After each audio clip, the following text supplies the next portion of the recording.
Welcome to মহা বিশ্বাস blog. আশা করি তোমরা সবাই ভালো আছো, আমিও ভালো আছি। তো দোকান আছে দেখে তাড়াতাড়ি চলে এসেছি রান্নার দিকে।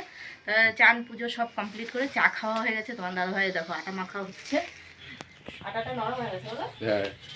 আটাটা নরম হয়ে গেছে দেখে আবার একটু আটা দিয়ে মেখে দিচ্ছে। আজকে দোকানের বাড়ির কি রান্না করছি চলো দেখাচ্ছি। এই দেখো বাড়ির জন্য বেগুন পোড়া হবে, দুটো বেগুন পুড়িয়েছি। আর এটা হচ্ছে মুসুর ডাল করেছি পাতলা করে একদম এই তোর টমেটো আর হচ্ছে ধনেপাতা দিয়ে, বুঝেছো, পাতলা করে মসুর ডাল। আর রান্না করব হচ্ছে বাঁধাকপি দোকানের। এই দেখো আলু কেটে নিয়েছি সব ধোয়া, আর ওই যে বাঁধাকপিটা তোমার দাদাভাই এখন আমাকে ধুয়ে এনে দেবে, কুচিয়ে রেখেছি। এই সকালবেলায় সব করলাম। তো এইদিকে হচ্ছে বাঁধাকপি করব আর ডাল ডাল হয়ে গেছে।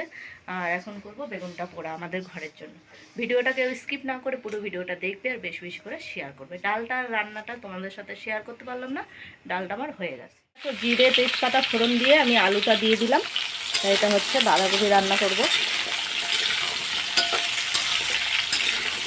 এই যে বেগুন দুটো পোড়া হয়ে গেছে, এখন শুধু একটা টমেটো পোড়াতে দেবো।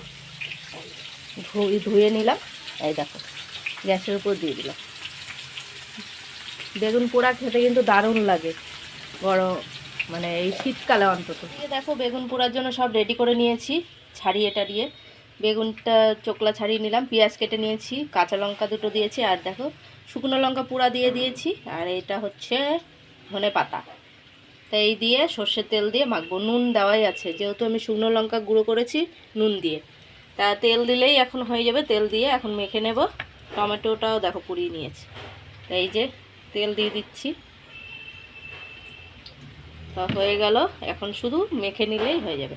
আর এদিকে আলুটা ভাজা ভাজা হয়ে গেছে, এখন আমি মশলাগুলো দিয়ে দেবো। মশলা বলতে আদা বাটা আর হচ্ছে জিরের গুঁড়ো। এদিকে দেখো সব মশলাগুলো দিয়ে দিলাম, আদা বাটা, জিরের গুঁড়ো, হলুদ গুঁড়ো, নুন, কাশ্মীরি লঙ্কার গুঁড়ো, টমেটো দিয়ে দিয়েছি। এখন আমি কষিয়ে নেব। আলুটা যেহেতু লাল লাল করে ভাজা হয়ে গেছে, আর এদিকে পাতা দিয়ে ঢাকা দিয়ে দিলাম চাটা। তো এটা এখন কষিয়ে নেব।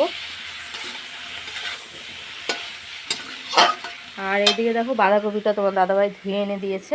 ডালটা আমি ঘরে নিয়ে গেছি, এখন ভাতটাও ঘরে নিয়ে যাব। আর এটা এখন চটকি নেবো, একটু মেখে নেব। একদম কষানো কমপ্লিট, আমি এখন বাঁধাকপিগুলো দিয়ে দেবো। আর এদিকে দেখো বেগুনটা মেখে নিয়েছি। কারা কারা বেগুন পোড়া খেতে পছন্দ করো কমেন্টে জানিও। আর বাঁধাকপি আর ডাল একদম পরিষ্কার খাবার। মাছও রয়েছে, যায় যেটা খাবে, আমার আর ভাল লাগে না মাছ টাছ খেতে।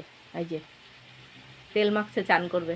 ঠিক দেখো বাঁধাকপিগুলো দিয়ে দিলাম, এটা একটু মজে যাক, তারপরে এই যে আরও আছে এগুলো দেবো। দেখো বাঁধাকপিটা মজে এসছে, আরও মজবে এখনও, মানে সব কটাই দিয়ে দিয়েছি বাঁধাকপিগুলো। তাই এই যে বাসন টুকিটাকি বেরিয়েছে, এগুলো ধুতে হবে, এগুলো ফ্রিজে ঢুকাবো। তো দাদাভাই আটা মাখা হয়ে গেছে, আমি খেতে দিয়ে দিয়েছি ওদের দুজনকেই।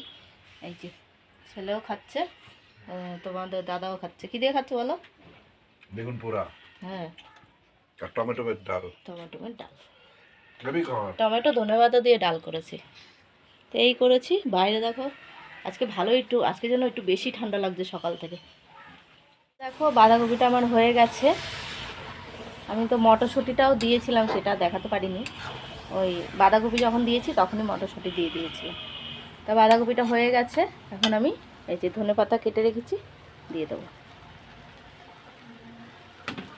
একটু মিষ্টিও দিয়েছি, মিষ্টিটাও দেওয়া হয়ে গেছে আন্দাজ মতন।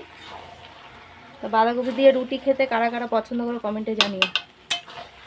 আমার রান্না রেডি, এখন আমি বাসন ধুতে যাব। সব কলে রেখে এসেছি বাসনগুলো, ওই দেখো কল পাড়ে, দেখেছ। আর এই যে বোতল টোতল সব ভরেছি সকালেই। বন্ধুরা আজকে রাতের খাবার নিয়ে বসে পড়লাম এখন। তো সবাই একসাথে তাড়াতাড়ি খেয়ে নেবো। তা হচ্ছে এই দেখো বেগুন পোড়া দিয়ে রুটি খাবো আর বাঁধাকপির তরকারি ওদের পাতে দিয়ে দিয়েছি, আর এটুকু রয়েছে। এখন আজকে আমি রুটি খাবো, ভাত খাবো না। প্রচণ্ড কাশি হচ্ছে, শরীরটা ভালো লাগছে না, জানো না। তা খাওয়া দাওয়া সেরে নি, কালকেও দোকান আছে, দোকানে যেতে হবে। কারা কারা বেগুন পোড়া দিয়ে রুটি খেতে পছন্দ করো কমেন্টে জানিও। আর ভিডিওটা যদি ভালো লাগে লাইক কমেন্ট সাবস্ক্রাইব করো, পাশে থেকেও সাপোর্ট করো ভালোবাসা দিয়ে। Good night.